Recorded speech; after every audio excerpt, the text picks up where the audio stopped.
நமக்கு முன்னாடி நமக்கு பரிமாறப்படக்கூடிய அத்தனை உணவுகளும் அவை எப்படி பயிராக்கப்படுகிறது, எப்படி பாதுகாக்கப்படுகிறது, எப்படி பக்குவப்படுத்தப்படுகிறது, எப்படி உன் இலைக்கு உன் தட்டுக்கும் பரிமாறப்படுகிறது வரைக்கும் அத்தனைக்கு பின்னாடி வணிக சூழ்ச்சிகள் இருக்கிறது நண்பர்களே. அன்றைக்கு அப்படி இல்லை. மேலாண்மை பொன்னுசாமி அப்படின்னு ஒருத்தங்க இப்பதான் சமீபத்துல இறந்து போனாங்க. ஒரு சாகித்ய அகாடமி விருது பெற்ற மிக முக்கியமான மூத்த கரிசல் காட்டு எழுத்தாளர். ஒரு புத்தகத்துல அவருடைய கட்டுரை ஒண்ணு, சின்ன கட்டுரை ஒண்ணு, தமிழர் உணவு அப்படின்னு சொல்லி ஒரு நூல், அதுல ஒரு புத்தகம் எழுதியிருப்பார். ரொம்ப அழகா விவரிச்சிருப்பார். நான் எப்படி இருந்தேன், இன்னைக்கு என்ன சாப்பிட்றேன். அவர் இன்னைக்கு சென்னையில இருந்தார். கடைசியில முதல்ல அவர் கோவில்பட்டி பக்கத்துல ஒரு கரிசல் பூமியில இருந்தவர். நாங்க என்ன சாப்பிட்டோம், நெல்லுச்சோறு அப்படிங்கிறது பெரும்பாலும் அன்றைக்கு ஒரு தீபாவளி, பொங்கல் இல்லைன்னா ஏதாவது ஒரு விழா காலங்கள்ல மட்டும்தான் நெல்லு கிடைக்கும். சோறு அப்படின்னா அது தினையரிசி, வரகரிசி, கம்பு, கேழ்வரகு, குதிரவாளி, இந்த சோறு தான் தினம் சாப்பிட்டு இருந்தாங்க பெருவாரியான மக்கள். மிக மிக வசதி படைத்தவர்கள் மட்டும்தான் நெல்லுச்சோறு எடுக்க முடியும்.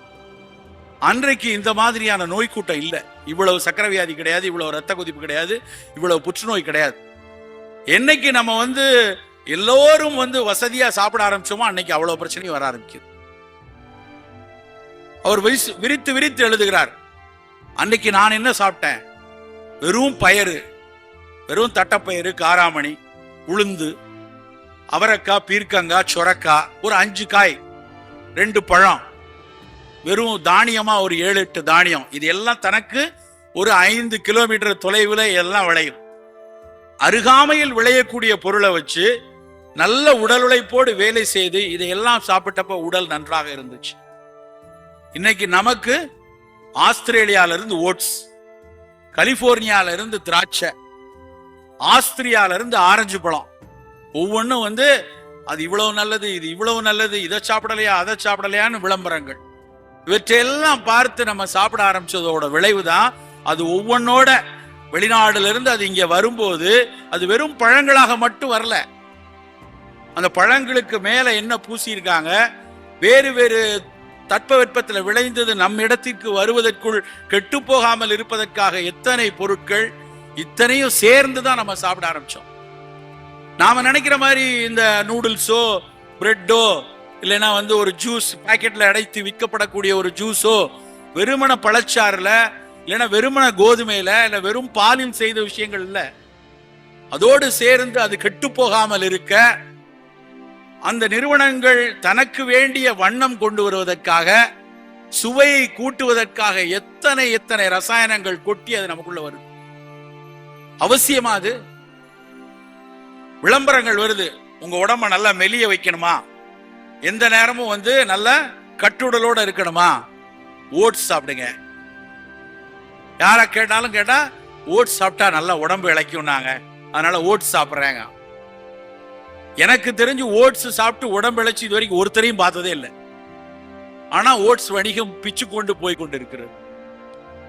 வெளிநாட்டில இருந்து வரக்கூடிய அந்த பீஸா, பர்கர், யாருக்காவது தெரியுமா அதுல என்ன சேர்த்திருக்காங்கன்ட்டு? வெளியில இருந்து பாக்குறதுக்கு அது வெறும் ரொட்டியா தான் தெரியும். அதுல இருக்கக்கூடிய மயோனேஸ் எப்படி சேர்க்கப்பட்டு வருது, அதுல இருந்து போட்டு வைத்திருக்கிற மெக்சிகன் பெப்பரோ ஆலிவோ எங்க இருந்து வந்தது, அது இந்த கடைக்கு வருவதற்குள் அது கெட்டு போகாமல் இருக்க என்னென்ன ரசாயனங்கள் சேர்த்திருக்காங்க, இவ்வளவும் சேர்ந்து நீங்க சாப்பிடும் போது அது உடலுக்குள்ள எப்படியான ஆபத்தை உண்டாக்கும் யாராலையும் சொல்ல முடியாது. யாரோ 1% தான் ஆபத்திற்கு இருக்கிறாங்க, யாரோ 0.1% தான் இது அலர்ஜி ஆகும்னு சொல்றாங்க. அந்த யாரோ 0.1% யாருன்னு தெரியாத வரைக்கும் 100% பயத்தில் தானே இருக்கணும். நல்லா யோசிச்சு பாருங்க. யாருக்கோ அந்த யாரோ 0.1% நம்மில் யார் என்று தெரியாது. அப்படி தெரியாம இருக்கும்போது அத்தனை பேருக்கும் அந்த ஆபத்து இருந்து கொண்டுதான் இருக்கிறது.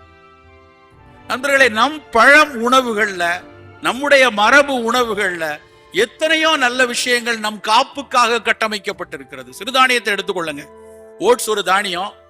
அதே மாதிரி எத்தனை சிறுதானியம் நம்மகிட்ட இருக்கு. திணை, ராகி, கம்பு, சோளம், குதிரைவாலி, காடைக்கண்ணி, வரகு, சாமை, அடுக்கி கொண்டே போலாம், பனிவரகு. முதலாக 2001 நான் ஒரு உணவியல் ஆராய்ச்சிக்காக போயிருக்கும் போதுதான் திணையை கண்ணால் நான் பார்த்தேன். திணையை பார்க்கும் பொழுது பொன் மஞ்சள் நிறத்தில் இருந்தது. என்னுடைய பேராசிரியர்கிட்ட கேட்டேன், இது என்ன சார் இந்த கோல்டன் எல்லோ கலர் எப்படி இந்த ரைஸ்ல இருக்கு? அவர் ஒரு கன்னடா மத்திய உணவியல் ஆராய்ச்சி கழகத்தினுடைய பேராசிரியர் இருக்கு. அவர் சொன்னார், இதுல தான்ப்பா பீட்டா கரோட்டின்ஸ் நிறைய இருக்கு.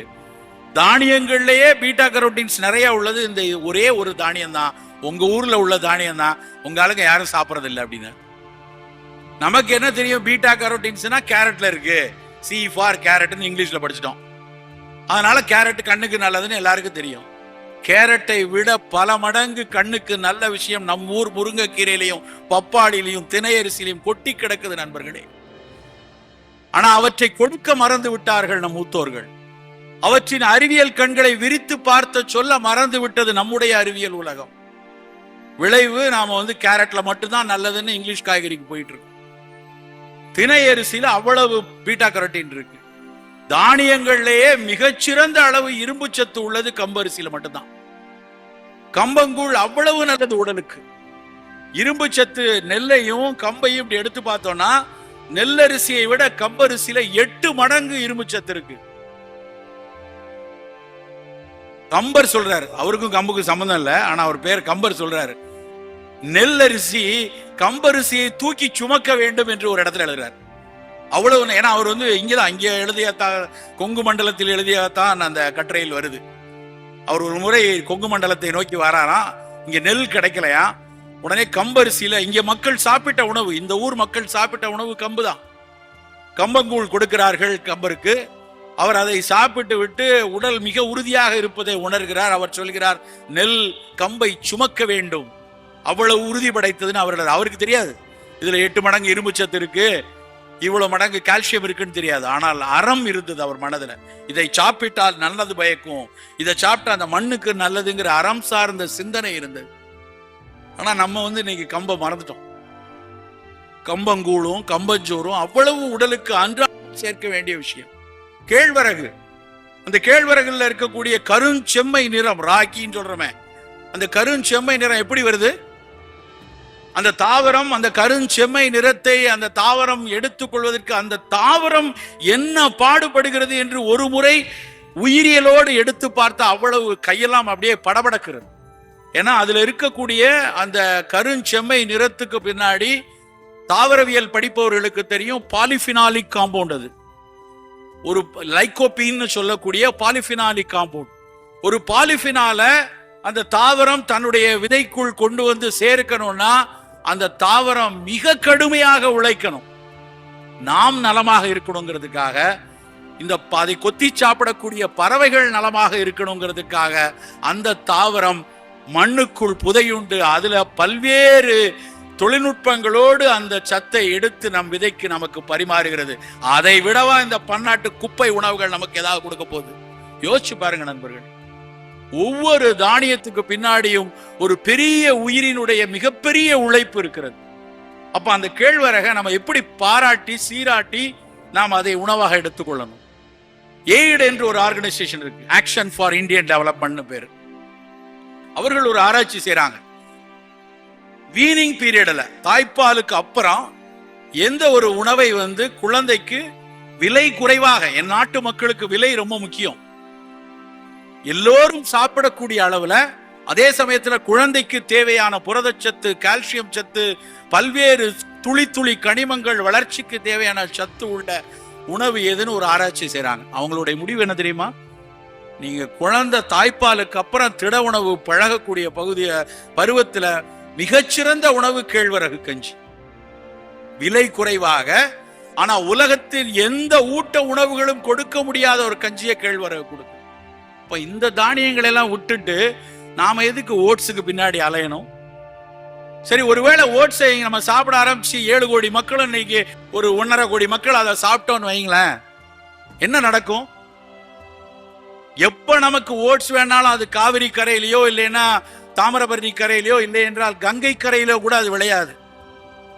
போய் பிச்சை எடுக்கணும், ஐயா ஓட்ஸ் போடுங்க அப்படின்னு ஆஸ்திரேலியாவும் போய் போடுங்க. அதுக்காக நம்ம சுதந்திரம் பெற்றோம்? அதுக்கான முன்னோர்கள் இவ்வளவு கஷ்டப்பட்டு ஒரு சுதேச இந்தியாவை உருவாக்குனாங்க? தேவையில்லை நண்பர்களே. நமக்கு பன்னாட்டு உணவுகள் வெறும் குப்பை உணவுகள் மட்டுமல்ல, நச்சு உணவுகள். அது துளி துளியாக அது இங்கு வந்து சேர்வதற்குள் பல்வேறு நச்சை சேர்த்து இங்கு அனுப்புற அந்த உணவு நமக்கு வேண்டாம். நாம் இன்றைக்கு 25 to 40 வயசுல சக்கரை வியாதியையும் புற்றுநோயும் பெறுவதற்கு காரணமாக இருப்பது இந்த தானியங்களோடு, வெளிநாட்டில் இருந்து வரக்கூடிய தானியங்களோடு, வெளிநாட்டில் இருந்து வரக்கூடிய பழங்களோடு வரக்கூடிய நச்சுக்கள். அது திட்டமிட்டோ இல்ல திட்டமிடப்படாமலோ உள்ளே வந்து சேர்கிறது நம்மை சீரழிக்க. அன்றைக்கு ஆண்களினுடைய விந்தணுக்கள்ல ஒரு துளி, ஒரு மில்லி விந்துல 60 to 120 மில்லியன் விந்தணுக்கள் இருந்துச்சு. இன்றைய கருத்து என்ன தெரியுமா? 1 மில்லி விந்துல 20 மில்லியன் தான் இருக்கு. குறைந்து விட்டது. மலட்டுத்தன்மையை நோக்கி போகிறோம். நான் சென்னைக்கு பயிற்சிக்கு வந்த காலத்துல கருத்தரிப்புக்கு உதவி செய்யக்கூடிய மையம் ஒன்னே ஒண்ணு சென்னையில 25 வருஷத்துக்கு முன்னாடி. இன்றைக்கு எவ்வளவு இருக்கு தெரியுமா? 247 கருத்தரிப்பு மையங்கள் இருக்கு, உதவி செய்யற மையம். இதுக்கு என்ன நடந்துச்சு? யாராவது மலட்டுத்தன்மையை உருவாக்க வேண்டும் என்று வாழ்ந்திருப்போமா? எனக்கு நான் மலனாக வேண்டும் என்று உணவாக எடுத்துக்கொண்டிருப்போமா? இல்லையே. ஆனால் ஆகிக்கொண்டே இருக்கிறோம். காரணம் இந்த மாதிரியான குப்பை உணவுகளும் சூழலில் இருக்கக்கூடிய மாசுக்களும் தான்.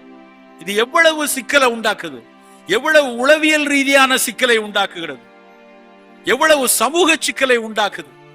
நோய் வெறுமன உடலை மட்டும் பாதிக்கிறது இல்ல, அந்த குடும்பத்தை, அந்த சமூகத்தை, அந்த பெண்ணினுடைய சந்தோஷத்தை இப்படியாக கேள்வி கேட்கக்கூடிய ஒரு நபர். அவரும் படிச்சவர் தான், அந்த அம்மா படிச்ச ஏதோ அலுவலகத்துல இருந்து வந்திருக்காங்க. அப்ப என்ன புரிதல் இருக்கிறது இந்த சமூகத்துல? அப்படியான சமூகத்தில் தான் நாம் எல்லாம் நொடி பொழுதில் ஓடிடும். நீங்க எல்லாரும் அடுத்து காலேஜ் முடிச்சு ஒரு வேலைக்கு போய் ஒரு இடத்துல திருமணமாகி ஒரு இடத்துல இருக்கும்போது இப்படியான ஒரு சூழலுக்குள் போகக்கூடிய ஒரு சிக்கல் இருந்து கொண்டே இருக்கிறது. அப்படியானால் நாம் எல்லோரும் அந்த நோய் கூட்டத்தில் நுழையாமல் பார்த்துக் கொள்வது மட்டும்தான் ரொம்ப ரொம்ப கையில் இருக்கக்கூடிய ஒரு வழி. நண்பர்களை, எந்த காரணம் கொண்டும் இந்த பன்னாட்டு குப்பை நச்சு உணவுகளின் பக்கத்தில் போகாதீங்க. அது அவசியமே இல்லை. ஒரு ஆடம்பரத்துக்காக, சந்தோஷத்திற்காக, துரிதத்திற்காக என்று எந்த காரணத்திற்காகவும் வேண்டாம். என்னைக்கோ ஒரு நாள் தானே அப்படின்னு போறது கூட நமக்கு அவசியம் இல்லை.